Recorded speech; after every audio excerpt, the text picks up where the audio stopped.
soro Yesus manggil soro doa lagi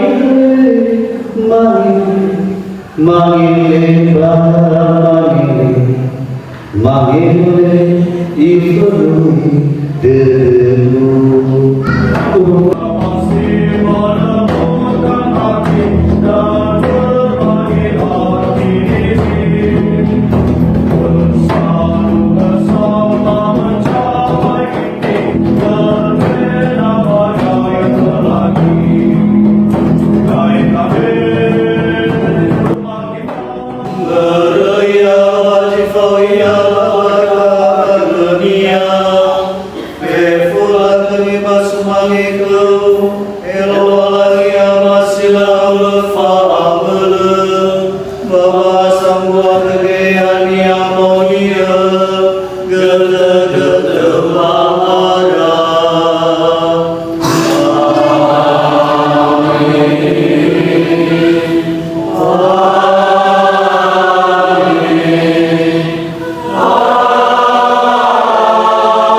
Bagi musuh itu dah itu ada semua.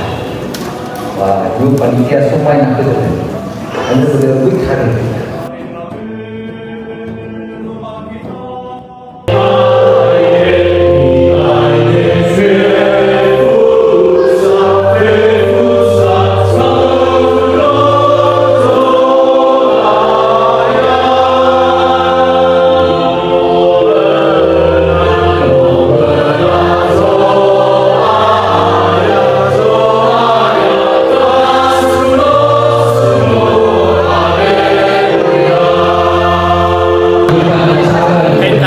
Komunitas Nias Katolik Bandung, dan komunitas ini merupakan salah satu komunitas Katolik yang ada di Bandung ini, dan komunitas ini sebagai wadah untuk membangun persatuan dan persaudaraan antar umat Katolik yang berasal dari Pulau Nias. Dan saat ini yang tinggal di Bandung, Cimahi dan sekitarnya itu diharapkan untuk ikut dalam komunitas KNKB ini. Karena mengapa? Karena di sana akan menemukan suatu kelompok yang saling mendukung, menguatkan dalam iman. Dan juga di sana kita akan mendengarkan kisi-kisi famati atau berbincang-bincang tentang iman Katolik kita, sehingga kita bisa menjaga identitas kita di lingkungan diaspora ini, khususnya di Bandung ini, sebagai orang Katolik dan sebagai orang Sahabat.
Tidak tinggal di Bandung, tapi masih mau menjadi anggota KNKB. Ya, jadi luar biasa, dia tidak mau dilepaskan dari keanggotaan.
PKB bisa menjangkau sekian banyak orang, juga bisa memberi semangat yang lebih baik di tanah rantau minimal, dan bisa semakin menumbuhkan iman kita bersama. Tuhan memberkati.